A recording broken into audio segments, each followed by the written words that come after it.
한미 기업인 친선 포럼 회원 여러분, 안녕하십니까? 앙상했던 나무들의 새싹이 돋고 꽃들이 조심스럽게 피기 시작하면서 제법 봄 기운이 느껴지고 있습니다. 아무리 겨울이 춥고 힘들어도 때가 되면 반드시 봄은 오기 마련인 것 같습니다. 회원님들 가정과 사업체에도 봄바람이 훈훈하게 불고 생기와 행복이 가득해지기를 기원합니다. 한미 기업인 친선 포럼에도 좋은 소식이 있어서 회원 여러분께 알려드리고자 합니다. 이번에 전천민 팜클 대표님을 부회장님으로 새롭게 모셨습니다. 전 부회장님께서 본 포럼에 새로운 활력을 불어넣어 주실 것으로 기대하고 있습니다. 앞으로도 젊고 유능한 기업인분들이 저희 포럼에 보다 많이 참여하실 수 있도록 여러 회원분들의 적극적인 관심과 지원을 부탁드립니다. 미국이 최근 1조 9천억 달러, 한화로 약 2,140조 원에 달하는 대규모 경기 부양책을 채택하여 실시하고 있고, 중국은 이미 팬데믹 이전 수준으로 경제가 회복된 것으로 보고되고 있어 올해 세계 경제가 당초 예상보다는 좀 더 빠른 회복세를 보일 것이라는 전망이 배제되고 있습니다. 광범위한 백신 접종은 이러한 전망에 힘을 보태고 있습니다. 미국과 중국 경제가 코로나 이후의 세계 경제 회복을 견인할 것이라는 전망은 우리 경제에도 희망을 주고 있습니다. 그러나 한편으로는 최근 악화되고 있는 미국과 중국의 관계는 우리 경제와 기업들의 의사결정에 큰 불확실성으로 작용하고 있습니다. 무역과 투자 등 대외 의존도가 상대적으로 높은 우리 경제는 세계 경제의 흐름과 대외관계의 변화에 다른 어느 나라보다도 큰 영향을 받아왔습니다. 특히 미국과 중국이 우리 경제에 막대한 영향을 미치고 있기 때문에 양국 관계는 우리 생존에까지 영향을 줄 수 있는 중요한 문제라고 하겠습니다. 이러한 어려운 시기일수록 한미 기업인 친선 포럼의 역할, 특히 한국과 미국의 기업인들이 상호 협력하고 지혜를 공유할 수 있는 플랫폼으로서의 역할이 중요하다고 하겠습니다. 오늘 주재우 교수님의 미중 갈등에 대한 강연을 잘 들어주시고 좋은 해법을 같이 찾아보는 시간이 되기를 바라겠습니다. 회원 여러분, 더욱 건강하시고 원하시는 일이 모두 잘 성취되시기를 기원하겠습니다. 감사합니다. 네, 안녕하십니까. 소개받은 전찬민입니다. 여러 가지로 부족한 저를 이렇게 부회장으로 임명해 주신 우리 유장희 고문님, 또 김동영 직전회장님, 또 민선식 회장님께 감사드립니다. 여러 가지로 정치적이나 사회적이나 또 경제적으로 이 팬데믹을 겪으면서 여러 가지 어려운 시점에 이 한미 관계가 상당히 중요해졌다고 생각합니다. 많은 젊은 기업인들이 이 한미 기업인 친선 프로그램을 통해서 앞으로의 해법을 찾는 방법을 찾는데 제가 조금이나마 미력할 수 있도록 열심히 활동하겠습니다. 감사합니다.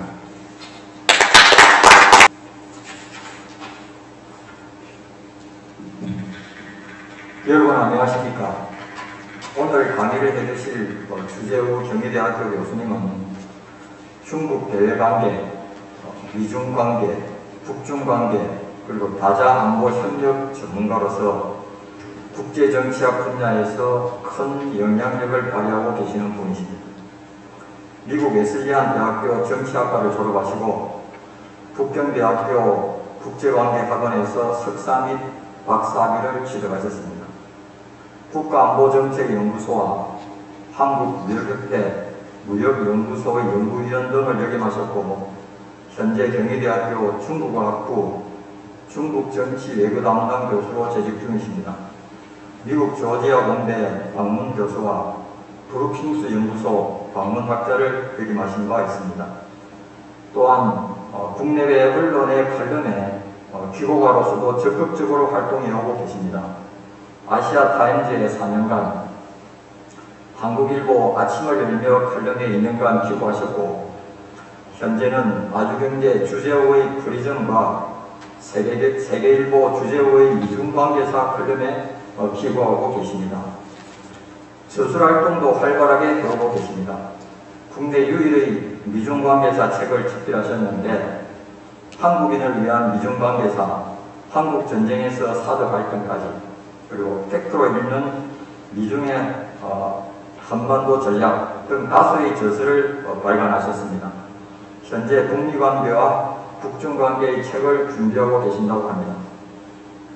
오늘 강연에서 미국과 중국의 관계를 전망하면서 우리가 어떻게 대처하고 준비해 나가야 할 것인가에 대한 고견을 제시해 주실 줄 믿습니다. 그럼 주재호 교수님을 정중히 단상으로 모시겠습니다. 큰 박수로 맞아주시기 바랍니다.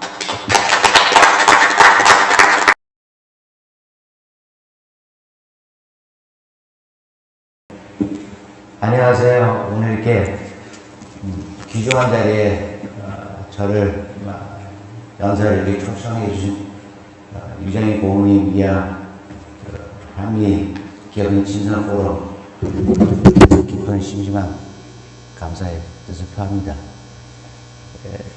제가 오늘 이제 발표를 맡은 거는 이제 미중 갈등 언제까지 갈까 여러분들 많이 궁금할 거라고 생각하십니다. 결론부터 말씀드리자면은 미중 관계가 협력과 갈등, 병존하면서 계속해서 진화해 왔는데요. 최소한 시진핑 주석이 정권에 위임하고 있는 한은, 그러니까 앞으로 한 5년에서 10년 정도 보이는데요. 그때까지는 좀 갈등 부분이 더 부각되지 않겠는가 싶습니다. 왜냐하면 시진핑 주석이야말로 정말로 중국 역대급 지도자 중에서 가장 강경한 자세로 지금 외교를 지금 진행하고 있고요. 그리고 이제 2022년 내년에 이제 20차 전국 공산당 대표대회가 이제 개최될 텐데요. 그때 아마 5년 3임을 이제 또 보장받을 것 같습니다. 그래서 나이가 허락하는 한은 앞으로 내 임기가 5년씩이니까요. 연임을 하게 되면 최소한 10년을 갈 것 같습니다. 그래서 앞으로 최소한 5년에서 10년 동안은 미중 갈등이 이제 협력 관계보다 더 부각이 될 텐데요. 그러한 이제 가장 큰 이유는 이제 제가 말씀드릴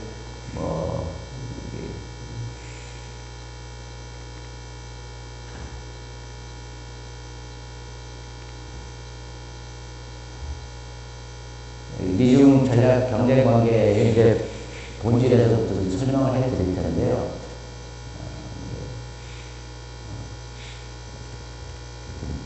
예.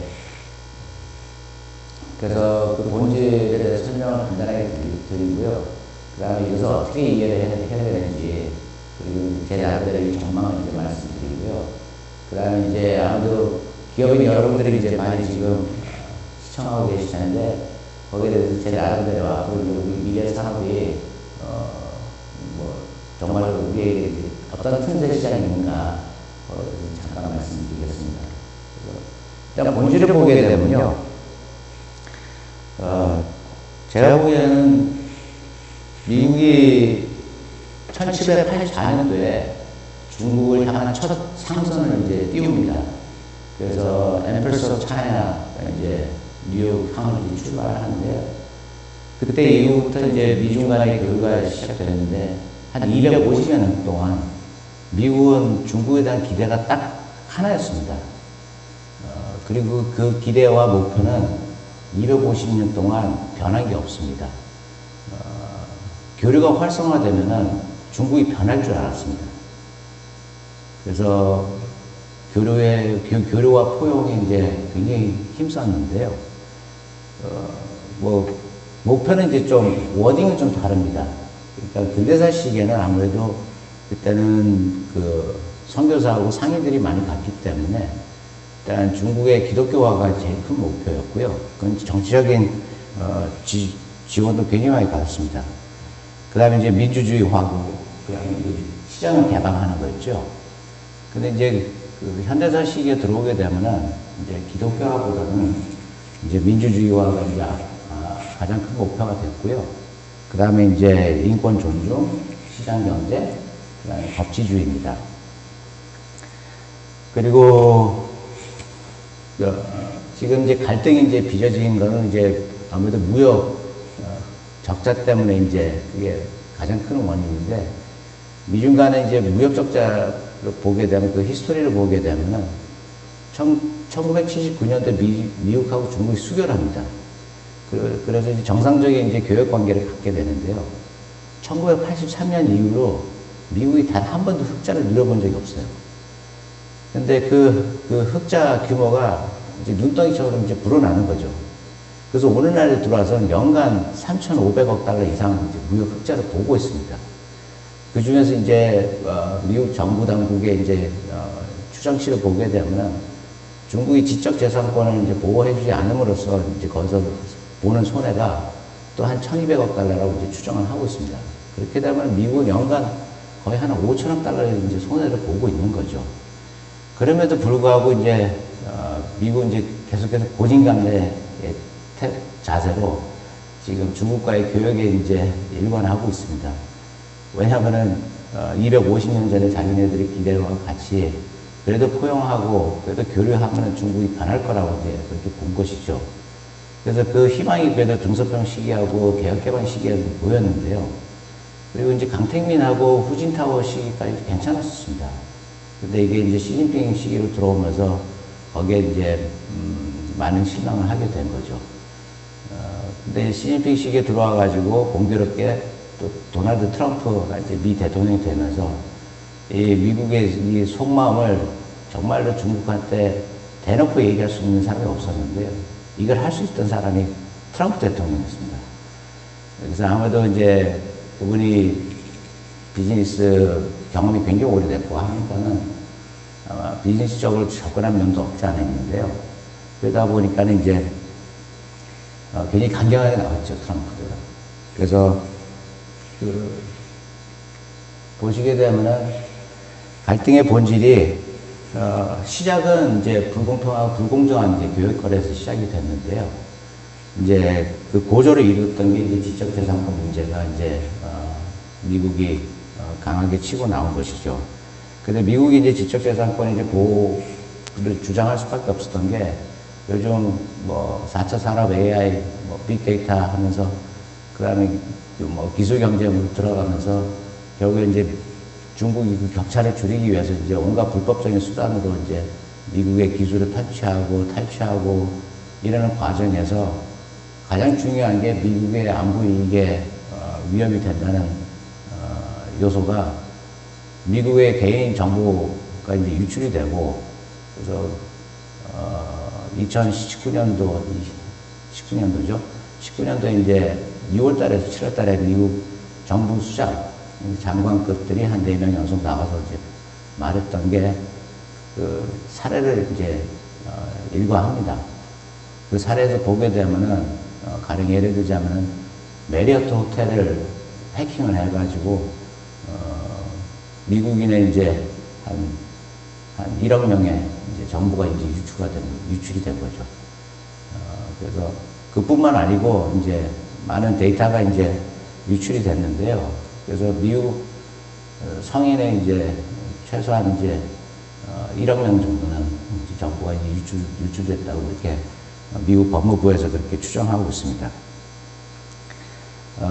그 다음에 이제 가장 결정적이었던 게 코로나 사태였는데요. 코로나는 이제 우리가 다 알다시피 2019년도 12월에 이제 중국 우한에서 이제 발생을 하게 되는데요. 그때까지 괜찮은데 12월 31일 날 첫 사망자 케이스가 나옵니다, 중국에서.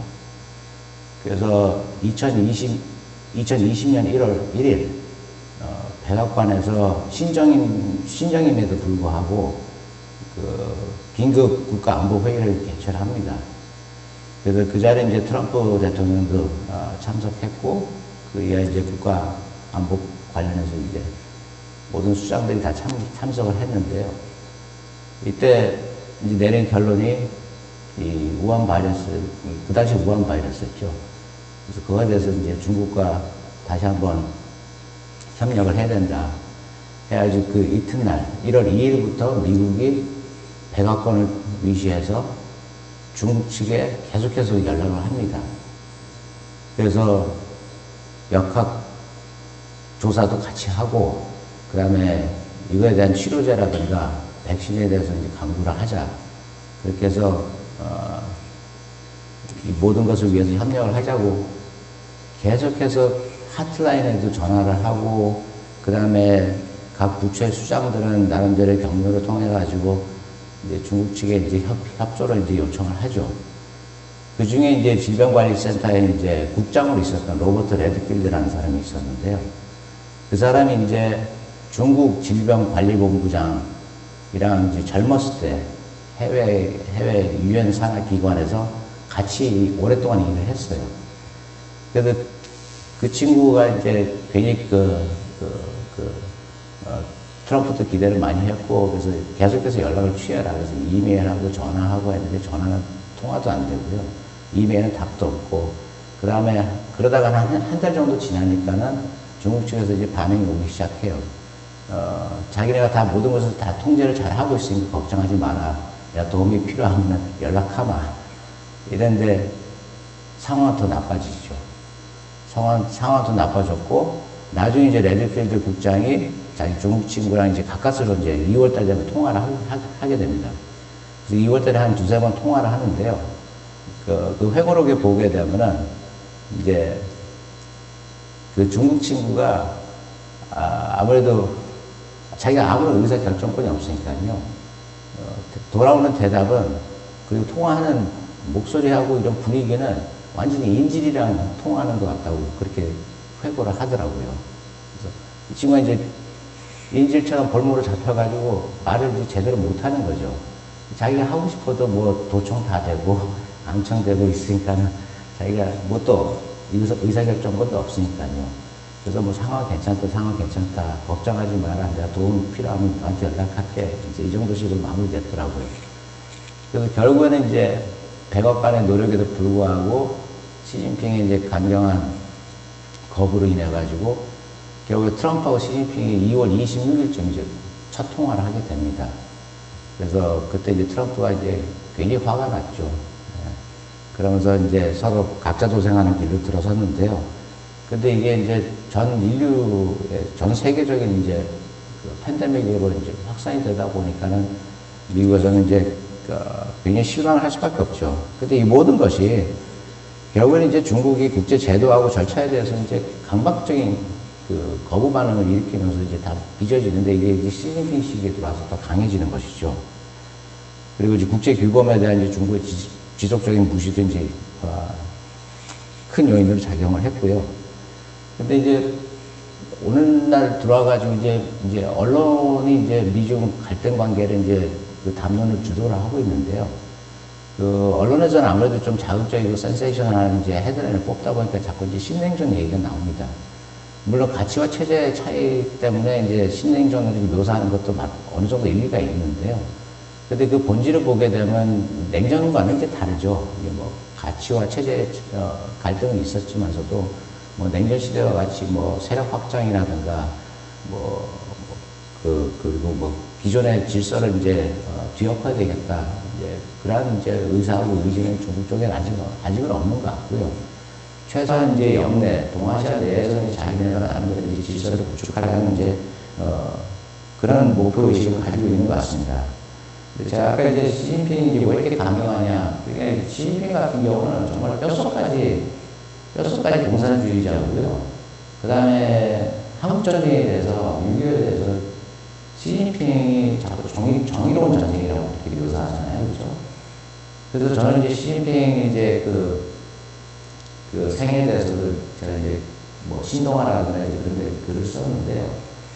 이게 보게 되면요, 시진핑만큼 또 뼛속까지 친국주의자가 또 없었어요, 지금까지.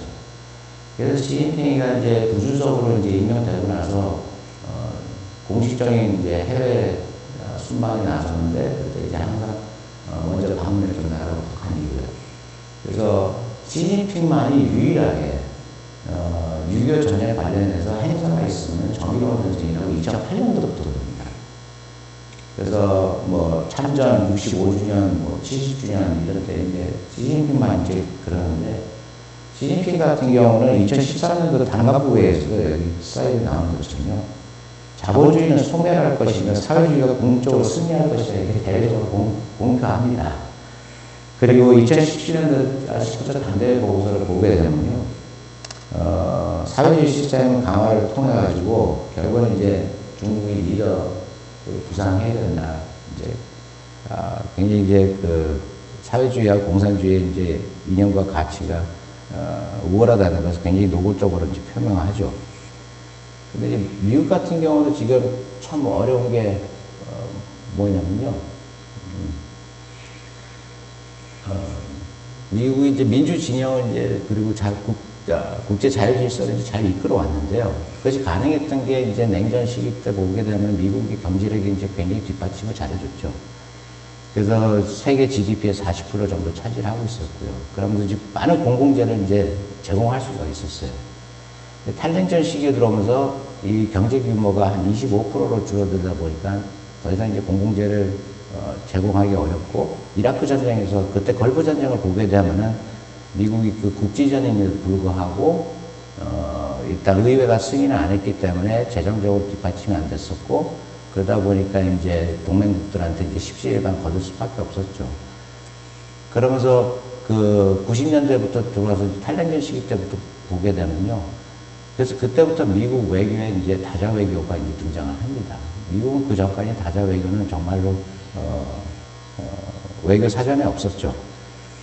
그렇기 때문에 이제 미국의 이제 상황도 변했기 때문에 이제 다자주의, 다자협력, 다자외교를 이제 괜히 강조하고 나오게 됐죠. 근데 이제 최근에 이제 21세기 들어와서는 이제 아무래도 제공할 수 있는 공공재가 더 이제 제약을 받고 있고요. 더 제한적이고 하기 때문에 이제는 뭐 가치와 이념 체대로 이제 어필할 수밖에 없는 그런 이제 형국의 다른 것도 이제 현실입니다. 근데 이제 그럼에도 불구하고 미국이 그래도 이 국제자유 질서를 수호하기 위해서 전략을 바꾸는데요. 결국에는 이제 동맹국과 이제 우호적인 파트너십 국가들과 이제 그 관계를 더 돈독히 해야 되는데, 특히 아시아가 문제입니다. 유럽 같은 데서는 별 문제가 없는데요. 아시아 같은 경우는 미국이 동맹국과 동맹국 간의 동맹을 이제 지금 열심히 추진 중인데요. 그래서 쿼드 같은 것도 이제 그렇게 해서 출범을 했고요. 근데 쿼드하고 인태 전략이 최근의 개념이 아니고요. 히스토리가 있는데 1950년대부터 보게 되면은 미국이 동남아 연맹 조직을 만듭니다. 시아토라고 이제 출범을 시키는데요.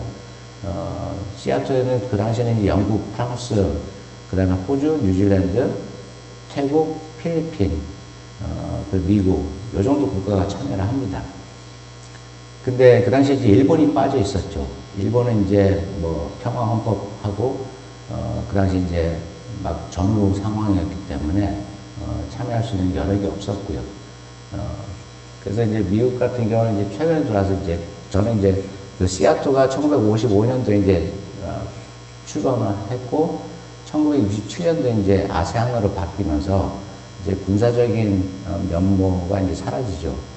그래서 저는 이제 제 나름대로 이걸 다시 부활시키는 게 미국이 이제 50년대 시아토의 unfinished business를 이제 다시 이제 완결 지으려고 하는 의도에서 지금 쿼드하고 인태 전략을 지금 추진하는 걸로 저는 그렇게 읽고 있습니다. 그래서 거기에 이제 일본이 핵심이기 때문에, 그래서 1997년도하고 2005년도에 미 가이드라인을 이제 수정하는 것이 불가피한 것으로 저는 지금 리딩을 하고 있습니다. 제가 말씀드렸다시피 이제 둘이 패권 경쟁을 하는 것 같지는 않고요. 일단 미국이 중국한테 강경하게 이제 처음 나왔고, 그 다음에 여기서 이제 취한 조치들이 이제 징벌적 조치들이 굉장히 대다수입니다. 그래서 패권 경쟁이 아니라고 제가 또 주장하는 가장 큰 이유는, 이게 뭐 패권 경쟁이라면 정말로 냉전 시기에 동원됐던 전략들, 뭐 금수 조치부터 시작해가지고 뭐 교류 중단까지 가야 되는데, 아직 그 상황까지 가고 있지 않는 것 같고요. 그 다음에 뭐 중국도 기존의 질서, 이 국제 자유 질서를 이제 정복하고 뭐 새로운 것을 창출하겠다 이제 그런 의사는 아직 없는 것 같습니다. 대신에 이제 동아시아에서 자기네 이제 영역은 확고하게 지키려고 하는데 지켜나가는 이제 방향이 이제 우리한테는 이제 굉장히 위협적으로 다가오는 것이죠. 그래서 중국이 이제 이 동아시아 내에서 자기네들이 영역을 이제 자기네가 뭐 중화질서가 됐던 뭐 그런 개념에서 비롯됐던 아니면 뭐 현재 뭐 해양 질서를 새로 구축하겠던 어떤 각도에서 보게 되더라도 중국의 입장에서는 지금 항행의 자유가 문제가 아니고요. 태평양 진출입의 자유 권한입니다. 그래서 인태전략하고 쿼드가 계속해서 확장이 되고 공고가 되게 되면은 중국으로서는 태평양에 진출할 수 있는 길목이 다 막힙니다. 그래서 이게 심각한 문제인데요, 중국한테는요. 중국이 태평양을 진출할 수 있는 그 길목은요, 필리핀 해협, 대만 해협, 대한 해협하고 그 일본 홋카이도 쪽에 그쪽밖에 없는데요. 그걸 이제 인태 전략하고 쿼드가 이제 다 막고 있는 거죠. 대신에 이제 보게 되면은 그래서 이제 거기에 이제 우리 같은 경우는 이제 인태 전략하고 쿼드 같은 경우 이게 공고가 되게 되면은 거기서 일어나는 미중 간의 갈등에서 가장 치명적인 손상을 받을 수 있는 나라가 우리나라밖에 없습니다. 왜냐하면 일본에서부터 시작해가지고 말라카 해협에 있는 싱가포르까지 보게 되면요, 여러분들 지도를 보시게 되면은 모든 미국의 동맹국가하고 우호국가는 섬나라 아니면 반도국가입니다. 그래서 다 섬나라이기 때문에요. 대부분 다 섬나라이기 때문에 이 사람들은 태평양으로 진출하고 인도양으로 진출하는데 굳이 남중국해를 가로지를 필요가 없어요. 근데 우리만큼은 그렇게 가야 돼요. 일본 같은 경우도 동경하고 요코하마에서 좀 돌아가지만서도 좀 돌아가면 아무래도 이제 유통비가 좀 올라가겠죠. 근데 뭐 필리핀, 인도네시아, 말레이시아 이쪽은요, 다 중국을 바라보는 그 해양으로 갈 필요 없이, 남중국해로 갈 필요 없이 그 이면에 적도 쪽으로 가면 됩니다. 그렇기 때문에, 근데 우리 같은 경우는 그 한가운데 위치하고 있거든요. 그래서 저는 개인적으로 양쪽의 전략을 보게 되면 우리의 지리적 전략 가치가 지금 굉장히 이제 상한가를 치고 있다고 저는 보고 있거든요. 그래서 우리가 미국하고 중국한테 다 레버리지가 있는데 그걸 이제 활용하지 못하는 게 참 안타깝습니다. 그래서 결과를 이제 전망하게 되면 저는 일단 바이든 같은 경우는 이제 트럼프의 이제 대중국 정책을 이제 상당 부분 개선을 할 거고요. 근데 이제 바이든 대통령이 이제 당선되기 전에 자신의 대중국 정책의 입장하고 기조를 이제 발표했을 때 보게 되면은 다만 이제 자기가 이제 재검토할 부분은 이제 관세 인상 문제, 관세 문제에 대해서 이제 재검토할 용의가 있다고 한 거 외에는 대부분 다 개선할 것 같습니다. 그래서 한동안은 이제 최소한 뭐 조 바이든 대통령 같은 경우도 최소한 4년 동안 재임을 하면서 더 강경하면 더 강경했지 더 완화되지는 않을 것 같습니다. 그래서 트럼프 행정부가 구상했던 그러한 대중국 전략을 조 바이든 이제 대통령 시기에는 이걸 더 공고화시키고 더 확고하게 이제 자리매김을 하려고 할 것 같습니다. 그 중에서 이제 보게 되면 우리가 이제 현혹되지 말아야 될 건 두 가지인데요. 하나는 이제 조 바이든 대통령이 이제 굉장히 다자 외교를 강조합니다. 근데 조 바이든 대통령이 이제 주장하는 다자 외교는요, 이것이 이제 미국과 가치와 이념 그리고 체제를 공유하지 않으면은 일단 미국은 굉장히 배타적으로 나갈 겁니다. 미국이 굉장히 배타적으로 나갈 거기 때문에 바이든 대통령이 주장하는 다자주의는 배타적이고 비개방적입니다. 그런 성격을 가지고 있기 때문에 우리가 여기에 이제 현혹돼서는 안 되고요. 그 다음에 인권 문제는 정말로 조 바이든 대통령한테 굉장히 중요한 문제고, 그리고 정책 결정에서 이게 복병을 사용할 겁니다. 그래서 얼마 전에 이제 2+2 회담을 이제 한미 국방 외교 당국자들 간에 이제 가졌었고, 그 다음에 쿼드 외교장관 회의하고 정상회담을 보게 되면은 이 인권 문제를 굉장히 강조를 하고 있습니다. 그래서 조만간에 이제 다음 달에 예상되는데, 대북 정책 리뷰가 나올 텐데, 거기도 이제 인권 부분이 상당히 나오고, 그 다음에 어저께 이제 유엔 인권위원회에서 이제 또 북한에 대해서 인권 문제를 또 발의를 했습니다. 그래서 그리고 그 다음에 이제 우리가 이제 그 다음에 이제 패권 경쟁이 소지가 있다고 보는 영역이 두 가지인데요. 여기는 이제 제가 왜 패권 경쟁이 이제 가능하다고 보고 있냐면은 아직 이 두 영역에는 아직 지적 체계가 잡혀 있지 않습니다. 그 두 영역이 우주하고 우주 공간하고 사이버 세계입니다. 그래서 사이버 세계 같은 경우는 지금 EU하고 미국하고 일본이 지금 이걸 주도를 하고 있고요. 그래서 저도 2019년 12월에 동경에서 사이버 질서 가지고 이제 회의를 했는데요. 저도 거기 참석을 했는데 지금 EU하고 일본이 2018년도까지만 하더라도 미국과 협력을 해야 되는지 중국과 협력을 해야 되는지 그걸 보고 계속 저울질을 했었어요.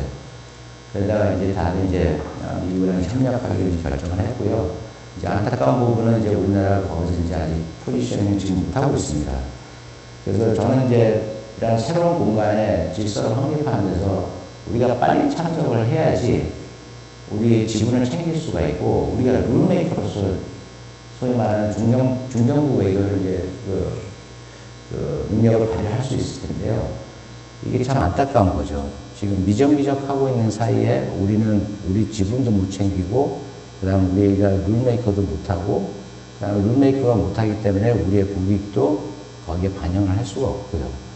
그래서 참 안타깝게 생각하는데요. 특히 사이버 질서 같은 경우는 아무래도 우리가 IT 강국이고 우리가 4차 산업하고 AI 산업에 우리가 어느 정도 견인할 수 있는 부분이 있는데 빨리 정부가 이 부분에 대해서 포지셔닝을 빨리 정하고 결정해서 우리가 거기에 적극적으로 참여를 해야지 우리 산업도 상당히 큰 역할을 할 수가 있는데요. 그게 안타깝다고 이제 생각합니다. 우주공간 같은 경우는 저는 정말 틈새 시장이라고 보거든요. 그래가지고 뭐 아직까지는 이제 SF 소설 같은 얘기일지 모르지만서도 지금 보게 되면은 많은 선진국들이 이제 이 부분에 굉장히 투자를 많이 하고 있습니다. 그래서 우리도 언론지상에서 봐서 알겠지만서도 뭐 스페이스X라든가 뭐 딥스페이스 인더스트리즈 보게 되면은 민간 기업들도 지금 우주 산업에 상당히 이제 많이 참여를 하고 있거든요. 그래서 우리 기업도 좀 미래지향적으로 비록 SF 소설 같은 이제 시나리오지만서도 그럼에도 불구하고 우리가 이제 한 몇 군데는 우리 산업적인 장점을 가지고 주도적으로 참여하는 것도 괜찮다고 생각합니다. 그래서 제가 한 두세 개를 이제 여기 소개를 하고 싶은데요. 하나는 이제 태양광 발전소입니다. 태양광 발전소 같은 경우는 지구하고 달 사이에 이제 그 태양광 발전소를 이제 설립을 합니다. 그래서 이제 태양열을 이제 받아가지고 이걸 농축시켜가지고 빔으로 쏘게 됩니다. 그래서 굉장히 친환경적이고, 그 다음에 이제 태양과 가깝기 때문에 지구의 오존층 대기권을 이제 통해서 이제 우리가 직접 받는 태양열보다도 30%에서 70% 더 강합니다. 그래서 그걸 농축을 시켜가지고 빔으로 쏘게 되는데요. 그래서 이제 1년 내내 이제 전천으로 이제 공급이 가능하죠. 그래서 그런 이제 산업이 지금 미국하고 많은 선진국들이 하는데요. 이게 이제 개념도입니다. 그래서 이 부분에 대해서도 지금 많은 나라들이 지금 참여 경쟁을 하고 있고요. 이것도 개념도이고요. 이것도 개념도이고, 그래서 EU하고 일본하고 뭐 미국하고 뭐 다른 모델, 근데 대동소이합니다. 단지 이제 태양열을 어떻게 받고 그 패널 같은 경우는 이제 좀 다른 모양을 갖추고 있는데요. 예, 여러분 참작하시면 되고, 그 다음에 소행성 광물 채굴 산업인데요. 지구 목성을 중심으로 해가지고 지금 우주의 그 소행성이 한 10,000개에서 15,000개 정도 떠돌아다닌다는데요. 여기 보게 되면은 이게 재밌는데요. 이 목성 근처에 있는 소행성을 저 궤도층으로 이제 땡겨와야 됩니다. 그래서 우리가 어렸을 때 이제 뭐 저별은 너의 별, 이별은 나의 별 하면서 이제 별 따다 줄까라고 하는데, 정말 이제 미래는 소행성에 있는 별을 따가지고 와가지고요, 저 궤도층에 이제 옮겨놓은 다음에 거기서 이제 광물을 채취합니다. 그래서 거기에 보게 되면 이제 많은 자원들이 있는데, 대부분 이제 뭐 백금, 황금, 은, 카본, 아연, 코발트, 티타늄, 뭐 이토리움 많습니다. 그래서 이 다양한 이제 그 광물들이 이제 매장돼 있다고 보는데요. 여기에서 경제적인 가치는 이제 추정치입니다. 그래서 뭐 민간 기업하고 정부에서 발표하는 그 가치가 어마어마한데요. 이건 여러분들 그냥 참조하시면 되겠습니다. 그리고 이제 직접적으로 이제 미국의 벤처 기업이라든가 민간 기업이 이제 그 주도를 하고 있고요. 그 다음에 심지어는 뭐 국가 차원에서 보게 되면 룩셈부르크 같은 경우도 지금 펀드를 조성해가지고 지금 본격적으로 지금 운영 중에 있습니다. 그 다음에 일본도 이제 마찬가지고요. 그래서 일본도 지금 벌써 소행성 탐사에 이제 성공을 했고요. 그래서 거기에서 이제 그 광물 지금 분석을 하고 있습니다. 그래서 이런 식으로 이제 소행성에서 이제 광물을 채취를 할 텐데요.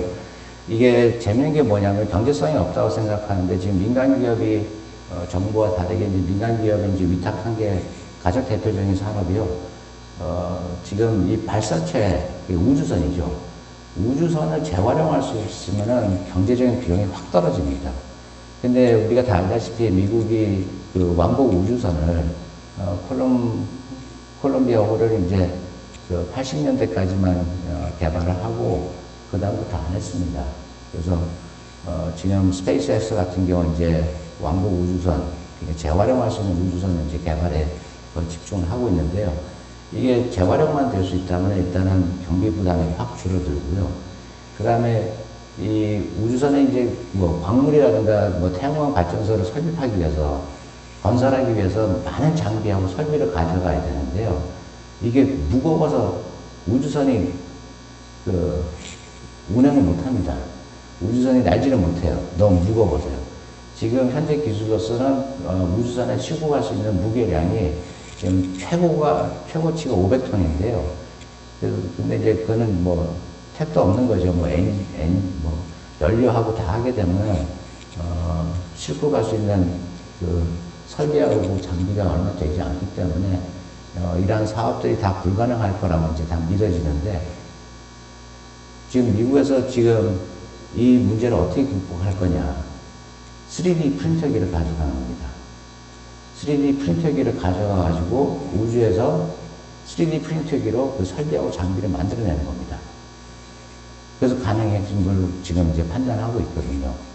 근데 이제 보게 되면 3D 프린터기 같은 경우 우리나라 3D 프린터기 산업이 굉장히 앞서간다고 저는 알고 있습니다. 그래서 이러한 부분에서도 우리가 기여할 수 있는 바가 있고요. 그래서 이런 장비를 이제 3D 프린터기로 이제 만들어내는 거죠.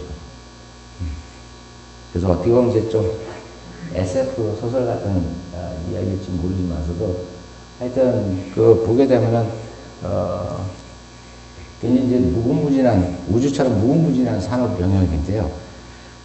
저는 이제 그 얼마 전에 작년 연말이었죠. 정부에서 이제 청결 에너지를 위해서 23조를 투자를 한다고 했습니다. 근데 이 23조 돈이면요, 미국 나사의 1년 예산의 10분의 1 정도 되고요. 그 다음에 미국의 이제 우주 민간 기업 보게 되면 이게 적지 않은 돈이기 때문에 우리 스스로 이러한 우주 개발을 못하게 된다면 한미동맹을 이용해서 지분 참여라도 함으로써 우리가 기술 이전도 받고 같이 개발에 협력하는 것도 하나의 방도라고 생각합니다.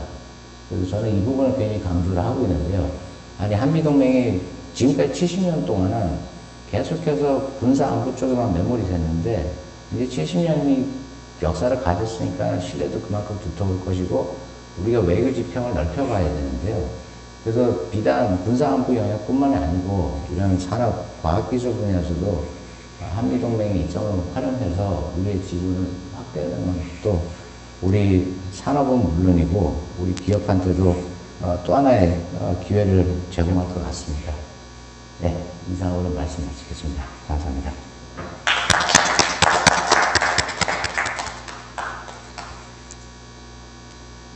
네, 질의가 들어와서요. 여러 가지 네.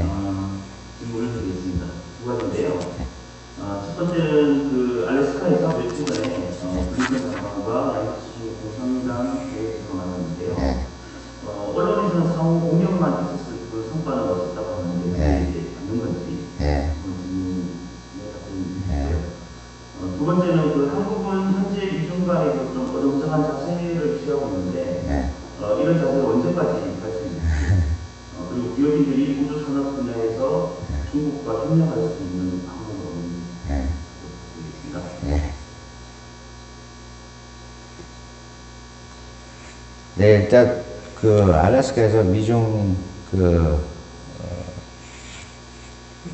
외교장관하고 그다음에 이제 국가안보보좌관, 그다음에 중국에서 이제 국무위원이 이제 나왔죠. 공격만 있었던 사실입니다. 그런데 공격이 있을 수밖에 없었던 이유가 가장 큰 이유는 이제 미국의 새로운 정부가 출범을 했기 때문에 지금 중국의 입장을 확인하기 위해서 이제 간보기로 블링컨이 이제 세게 나왔죠. 거기에 이제 중국이 말려들었고요. 그래서 중국이 말려들었는데 지금 그 알래스카에서 회의를 보게 되면은 미국의 대중국 정책에 이제 우리도 이제 간보기를 할 수가 있었던 거죠. 이제 크게는 이제 굉장한 압박 정책으로 나올 것 같고요. 그 다음에 이제 두 번째가 미국이 이제 중국의 인권 문제에 대해서는 상당히 강경하게 나올 것이다. 이제 그런 이제 우리가 가능할 수 있는 그런 장이라고 생각합니다. 근데 이 홍콩하고 티벳, 신장, 위구르 자치구 문제가 지금 상당히 심각하죠. 미국이 그 홍콩 특별지휘법을 트럼프가 이제 폐기를 시켰는데요.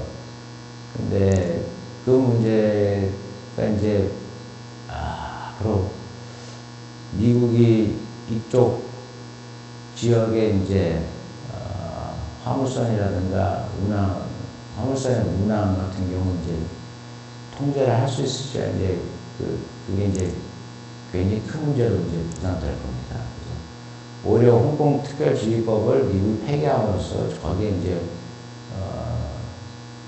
속으로 제일 환영한 나라가 북한이 될 겁니다. 왜냐하면 지금까지는 홍콩 특별지휘법 때문에 미국이 홍콩의 입출항을 다 통제를 할 수가 있었습니다. 모니터링을 다 할 수가 있었고요. 그런데 그걸 폐기함으로써 이제 더 이상 하지 못합니다. 그래서 트럼프가 이것까지 생각을 했는지 모르겠지만서도 그럼으로써 이제 PSI 같은 경우 상당한 타격을 받을 거고요. 그 다음에 이제 북한 같은 경우는 이제 홍콩을 자유함으로써 이제 자유롭게 넘나들 수가 있죠.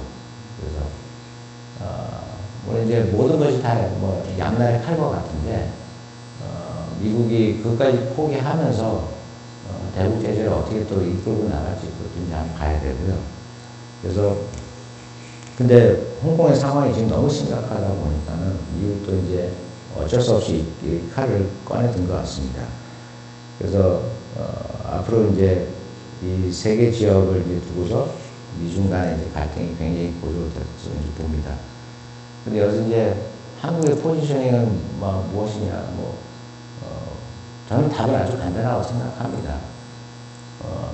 우리의 정체성하고 우리가 추구하는 가치와 이념을 보게 되면은, 당연히 미국 편에 서야 되고, 우리가 국제 자유 질서를 수호하고 싶은 그런 염원이 있고, 거기서 우리가 국제 무대에서 활동하겠다 하면 당연히 미국 편에 서야죠. 그건 이제 뭐 저는 계속해서 지난 3년 동안 주장해왔던 거고요. 그래서 인테젤렉이 됐든 뭐 쿼드가 됐든 저는 우리가 다 참여를 해야 된다고 저는 생각을 하고요. 그리고 인테젤렉하고 쿼드 같은 경우도 이 지역 내에서 정말로 이 지역 내 국제자유 질서가 수호되는 게 우리한테는 제일 핵심 이익이거든요. 그래서 우리 국익을 생각해서라도 우리 한미동맹이 이 인테젤렉하고 쿼드를 저는 견인하고 주도해야 된다고 생각합니다. 그리고 한미동맹이 이거 주도권을 저는 미일동맹한테 뺏기면 안 된다고 생각합니다. 이게 미일동맹으로 가게 되면요, 거기서 오는 그 부정적인 파급 효과라든가, 그 다음에 중국의 뭐 강경함 등을 고려하게 되면은 한미동맹이 오히려 미일동맹보다는 더 큰 이점하고 우리한테 더 큰 레버리지를 줄 것 같습니다. 그 다음에 우리 기업이 중국과 우주산업에서 협력할 부분은 없냐. 물론 양쪽이랑 다 하면 좋죠. 중국도 이 부분에서 굉장히 선진국이기 때문에요. 근데 우리가 뭐 기업인들께서 이제 그 중국이랑 더 많은 비즈니스 해보셔서 아시겠지만서도 중국과 이 부분에서 우리가 협력하게 되면요, 제조업과 마찬가지로 우리가 중국의 블랙홀에 빠질 가능성이 더 많을 것 같아요. 네. 그래서 저는 이제 우리 지난 30년 동안에 이제 역사적인 교훈을 이제 반면교사 삼아서 보게 되면요, 중국과는 특히 이런 고도의 첨단 과학기술이 요구되는 부분에서는 우리가 협력을 그래도 자제하고, 뭐, 가장 기본적인 거, 특히 이제 뭐 중국이 반도체를 많이 필요로 할 테니까요, 뭐 그런 제한적인 협력은 할 수 있겠지만서도, 우리가 그래도 파트너로 믿고 가고 우리의 지분을 챙길 수 있으려면은 그래도 미국이랑 협력하는 게 우리 국익에도 더 부합하는 것 같습니다. 네, 오늘 멋진 열강을 주신 주재 교수님께 큰 감사드립니다. 여러분 큰 박수 부탁드립니다. 감사합니다.